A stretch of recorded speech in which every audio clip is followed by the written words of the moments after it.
কিরে ভাই, টেকনো নামে তো অবশ্যই মামলা করা উচিত। এত স্লিম ফোন বানালে এই ফোন কি টিকবে? মানে এটা কি টেকার কথা? চলেন তো টেস্ট করে দেখি আসলে টিকে কিনা। এই যে এই ধরনের ঘটনা ঘটতে পারে, মানে আপনাকে কেউ ফোনটা ছুঁড়ে দিতে চাইলো, আপনি ধরতে পারলেন না, পড়ে যেতে পারে।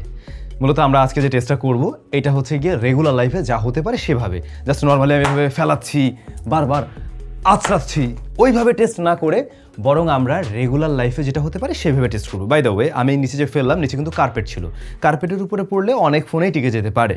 সো আমরা ফ্লোরের উপরেও ফেলে দেখবো নর্মালি যে আসলে সেখানে বা একটা আমি যখন ইউজ করি আমার হাতে, সেই দূরত্ব থেকে পড়লে ফোনটা কী হতে পারে। বাট আর একটা টেস্ট করা যায়, লাইক রেগুলার লাইফে আপনি কী করতে পারেন, হঠাৎ করে স্মার্টফোনটা আপনি আপনার প্যান্টের পকেটে রাখতে পারেন, এখানে রাখার পর আপনি একটা চেয়ারে এভাবে বসে পড়তে পারেন। তখন চাপ খেয়ে কোনো সমস্যা হচ্ছে কি না সেটাও একটা বিষয়। এই চেয়ারটা কিন্তু একদম শক্ত, সোফায় বসলে সমস্যা হবে না, বাট এই ধরনের শক্ত চেয়ারে বসলে সমস্যা হতে পারে। বাট আমরা যে ট্রাই করলাম, নো, এক্ষেত্রেও কোনো ধরনের সমস্যা কিন্তু হচ্ছে না, ঠিকঠাক আছে। আর একটা কাজ বোধহয় করা যায়, আমরা ফ্লোরের উপরে ফেলবো তার আগে দেখুন এখানে গ্লাস রয়েছে। সাপোজ কোনো একটা কারণে আপনার ফোনটা হাত থেকে হঠাৎ করে পড়ে গেল, এরকম গ্লাসের উপর পড়ে যেতেই পারে, সেই ক্ষেত্রে কিছু হয় কি না ওটাও দেখা যেতে পারে। আমরা যদি দেখি, এই যে এই অবস্থায় ডিসপ্লে কিন্তু একদমই ঠিকঠাক আছে এবং ফোনের ব্যাক সাইডেও কোনো সমস্যা হয়নি। তবে এক্ষেত্রে সমস্যা হতে পারে কারণ ব্যাক সাইডে তো প্লাস্টিক রয়েছে, দ্যাটস ওয়াই কোনো শক্ত কিছুর উপর পড়লে এখানে অবশ্যই স্ক্র্যাচ বসতে পারে। এবারে আমরা ফ্লোরের উপরে ফেলে টেস্ট করব। তো ফার্স্টে এইটুকু উচ্চতা থেকে ফেলানো যাক। না, কিছুই হয়নি, ডিসপ্লে একদমই ঠিকঠাক আছে। বাট যেটা হতে পারে যে পকেটে আপনি ঢুকাতে যাচ্ছেন ফোনটা, ওই অবস্থায় মানে মিস্টেক করতেই পারেন, এরকম কিছু। আরেকবার দেখি। বাট ভাই কোনো সমস্যা হয় নাই, ঠিকই আছে আর কি। ভাই আমরা একদম র টেস্ট করে দেখলাম যে আসলে কি হতে পারে, এবং আমি ট্রাই করছিলাম যে মানে নর্মালি আশ্রয় না করে রেগুলার লাইফে যে ধরনের কাজবাজ করতে গিয়ে একটু মানে এভাবে ফোন টোন পড়ে যেতে পারে ওইভাবে টেস্ট করার জন্য। এবং আমরা যেটা বুঝলাম যে হ্যাঁ মোটামুটি শক্ত আছে, কিন্তু তারপরেও ভাই যতই বলুক শক্তমুক্ত যাই, এটা একটা পাতলা ডিভাইস, এর উপর যদি ওইভাবে প্রেশার পড়ে, এটার বডি তো টাইটেনিয়াম আর প্লাস্টিকেরই, সো ভাই ভাঙার পসিবিলিটি অনেক হাই চান্স। তো একটু কেয়ারফুল থাকা উচিত হবে। আর ফোন নিয়ে কেউ ওই আস্তে করবেন না। এবং এর সাথে যে কেসটা রয়েছে, এই কেসটা যদি আসলেই ব্যবহার করেন, কেসটা আবার অনেক শক্ত, তাহলে এই ফোনের নর্মালি মানে ভেঙে যাওয়ার পসিবিলিটি খুবই কম। সেই ক্ষেত্রে ডিউরেবিলিটির জায়গায় কিন্তু দেখতেও খারাপ লাগে না। ভাবতেছি একটা রাইখে দিলে পকেটে খারাপ লাগতো না। দেখি এটা টেকনোর কাছ থেকে মেরে দেওয়া যায় কিনা, ভালোই তো লাগছে। কথা হচ্ছে টেকনো পোভা স্লিম 5G নিয়ে। Techno Pova slim 5G Bangladesh মার্কেটে লঞ্চ করা হয় 29,999 টাকায়। 30,000 টাকার এই ফোনটা শুধু কি সে রূপে গুণে এরকম পাতলার অধিকারী, নাকি আরও কিছু আছে? চলুন সেটা একটু দেখি। ফার্স্ট অফ অল, ফোনটার থিকনেস হচ্ছে গিয়ে 5.9 মিলিমিটার এবং এটা একটা 5G ফোন, আর এটার ওজন মাত্র 156 গ্রাম। Corning Gorilla Glass 7i protection করছে একে, এবং ফাইবার গ্লাস ব্যাক, মানে রিয়ার প্যানেলটা ফাইবার গ্লাস দিয়ে তৈরি। এটা মানে সরাসরি গ্লাস না, বাট ওই একটা প্লাস্টিক টাইপের একটা ভাইব ক্রিয়েট করে। এই ফোনের বডিতে কোনোভাবেই 3.5 মিলিমিটার হেডফোন জ্যাক দেওয়া সম্ভব নয়, এবং ওরা সেটা দেয়ওনি। তবে দেখেন সামনের ডিসপ্লেতে একটা ডাইনামিক আইল্যান্ডের মতো আর্টিফিশিয়াল ভাইব ক্রিয়েট করছে, দেখতে ভালো লাগতেছে না? তো ওই যে কার সাথে মিলে, লক্ষ লক্ষ টাকার ফোনের সাথে মিলে না? সে যাই হোক না কেন, ফোনটার ডিসপ্লেটা কিন্তু সুন্দর ভাই, এটা বলতেই হবে। ডিসপ্লেটা কার্ভ একটা প্যানেল, প্রায় সিমেট্রিক্যাল, লোয়ার চিনটা একটু মোটা, কিন্তু তারপরেও দেখতে ভালো লাগতেছে। অন্যদিকে রয়েছে ছোট একটা পাঞ্চল কাটার টপ সেন্টারে, আর এটার সাইজ হলো 6.78 ইঞ্চ অ্যামোলেড প্যানেল। 144 হার্জ পর্যন্ত হাই রিফ্রেশ রেট দিতে পারে এই ডিসপ্লেটা। তবে সব অ্যাপের ক্ষেত্রে না, কিছু অ্যাপের ক্ষেত্রে। কিছু অ্যাপ আবার 90তেও যায়, মোস্টলি 120তে আপনি পাবেন। 4500 nits pick brightness company claim করে, এবং নাম্বার গেম সেটা আপনি জানেন। কিন্তু আউটডোরে দেখা যায় কিনা ওই টেস্ট করে দেখতে হয়। তো আমরা আউটডোরে যখন শ্যুট করছিলাম বা এটা ব্যবহার করেছি, ছবি তুলতে গিয়ে অনেক ফোনে আবার প্যারা হয় ভিজিবিলিটি জনিত।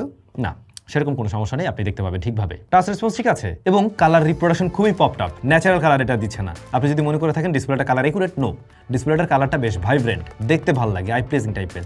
মিডিয়া কনজাম্পশন যারা করবেন, এমনকি এই ফোনের তোলা ছবি এই ফোনে দেখতে গেলে মনে হবে একদম পুরো ওড়ে চকচকে ফকফকে বোল্ড, মানে একদম ওরকম। কিন্তু ওইটাই অন্য ডিসপ্লেতে, কালার একুরেট ডিসপ্লেতে নিতে গেলে আপনি দেখবেন যে প্রায় নিউট্রাল কালার দিচ্ছে। সো ডিসপ্লেটা বেশ পপড আপ কালার দেয়, ব্যাপারটা অনেকের কাছে ভালো লাগতে পারে, নাও লাগতে পারে আপনাদের কাছে। পাতলা ফোনের একটা কমন ইস্যু আমরা অনেক ফোনের ক্ষেত্রে দেখেছি, অতিরিক্ত হিট জেনারেট করে, সেটা মিডিয়া কনজাম্পশন কালেও হতে পারে এবং হেভি পারফরমেন্সে গিয়েও।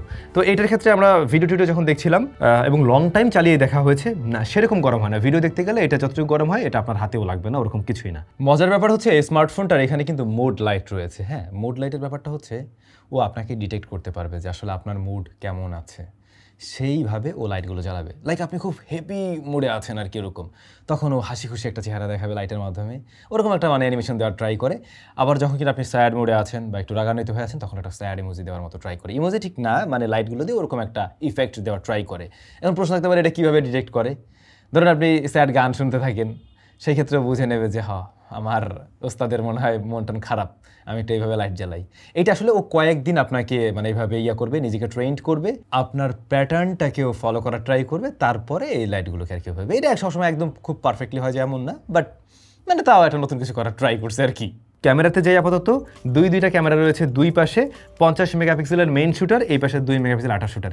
কেন এটা 8 মেগাপিক্সেল আল্ট্রা ওয়াইড হলে তো আরেকটু সুন্দর হতো। যাই হোক, 50 মেগাপিক্সেলের মেইন শুটার পাশাপাশি 2 মেগাপিক্সেল আর front facing camera 13 megapixel. Video record করতে পারে সর্বোচ্চ 2K 30 FPS এ। টেকনোর এই ফোনের ক্যামেরার আউটপুট খুব আহামরি লেভেলের না, বরং এই প্রাইস পয়েন্টেই ওদের কেমন সিরিজের রেজাল্ট আরও বেটার ক্যামেরাতে। মানে এটা হলো গিয়ে এক কথায় আপনাদেরকে ক্যামেরা বুঝাই দিলাম। এখন যদি একটু ধরে বলতে যাই, ডাইনামিক রেঞ্জ একটু পিছিয়ে পড়ে এই ক্যামেরাটা, তাছাড়া হেভি এক্সপোজার এরিয়া ব্যালেন্স করতে গিয়েও একটু প্যারা খায়। কিন্তু যদি লাইটিং সিনারিও ঠিকঠাক থাকে, ওর অনুকূলে থাকে সব কিছু, তাহলে আপনি ম্যাক্সিমাম ক্লিক আউটপুট ভালো বের করতে পারবেন বা ইউজেবল বের করতে পারবেন। কালারটা অ্যাকুরেট না, ওই যে একটু পপটপের দিকে আর কি, এই ডিসপ্লেতে আরও বেশি লাগে। লো লাইটে আরও বেশি কন্ট্রাস্টে হয়, আরও বেশি পপটপ করে। তাছাড়া গ্রেনের দেখাও কিছুটা থাকে ওখানে। এরপরে পোর্ট্রেটের ক্ষেত্রে আপনারা 2টা ফোকাল লেন্থের ছবি তুলতে পারবেন, 1x and 2x। টেকনোর রিসেন্ট টাইমের সমস্ত ফোনে আমরা কিন্তু এরকম ব্যাপারটা দেখছি, একটু 20,000 টাকার আশেপাশের ফোনগুলোতে, যে আপনারা 2টা ফোকাল লেন্থের ছবি তুলতে পারবেন। তো ওই হাইয়েস্ট ফোকাল লেন্থের ছবিগুলো ভালো লাগে আর কি দেখতে, ওটাতে বডি শেপটা পারফেক্ট আসে এবং ব্লারনেসটাও ভালোই লাগছে। তবে একেবারে ন্যাচারাল টোনে নেই, কালারটা একটু ওয়ার্মের দিকে নিয়ে প্রেজেন্ট করে এখানে। ফ্রন্ট ফেসিং ক্যামেরাটা আউটডোরে ভালো রেজাল্ট দেয়, ইনডোরে যদি ভালো লাইট থাকে, যেরকম লাইট সুন্দর লাইট সফট লাইট থাকে, তাহলে ভালো আউটপুট দেয়। বাট ডাইনামিক রেঞ্জ ততটা ভালো না, আর নয়েজ গ্রেন কিছুটা ক্যাপচার করে লো লাইটে। কিন্তু ভিডিও করে মজা পাবেন না, 2K 30 FPS পাওয়া যায়, স্ট্যাবিলিটিরও কিছুটা অভাব আছে, সেই সাথে ভিডিও ততটা আসলে আমার কাছে ভালো লাগেনি, ইভেন বেশ কিছুটা জিটারিংও আমরা পেয়েছি। যদি ক্যামেরার জন্য আপনার আসলে এটা কেনার চিন্তা ভাবনা থাকে, তাহলে আমি বলবো এর চাইতেও বেটার ক্যামেরা টেকনোই দিচ্ছে ওদের কেমন সিরিজে। আচ্ছা, ডিভাইসটাতে প্রসেসর হিসেবে রয়েছে MediaTek Dimensity 6400 এবং এটা রান করছে HiOS 15 বেসড অন Android 15। HiOS-এ বেশ কিছুটা পরিবর্তন এসেছে এবং আমরা যে প্রত্যেকটা ভিডিওতে বারবার বলি টেকনোর উচিত এখন ওদের UI নিয়ে কাজ করা, UI নিয়ে কাজ করা, ওরা রিসেন্টলি সেটা নিয়ে কাজ করছে এবং শুনলাম যে ওদের R&D-তে প্রচুর পরিমাণে লোকজন নিচ্ছে আর কি এই ইয়ার জন্য, UI নিয়ে কাজ করার জন্য। এবং সেটা আপনারা লক্ষ্য করবেন, আইকনসে চেঞ্জেস আছে এবং আগে যে একটু গরিব লাগতো, এবারে আর কি ওই ব্যাপারটা না, ভালো লাগতেছে দেখতে, আগের চাইতে অনেকটা ভালো লাগছে। বাট আমার মনে হয় স্টিল আরও বেটার করার জায়গা আছে। এবং ইউজারের জায়গা থেকে আপনি যখন ব্যবহার করবেন ডে টু ডে লাইফে সব কিছু আরও বেশি স্মুথ রেজাল্ট দিচ্ছে কিনা, ওটা হচ্ছে গিয়ে বিষয়।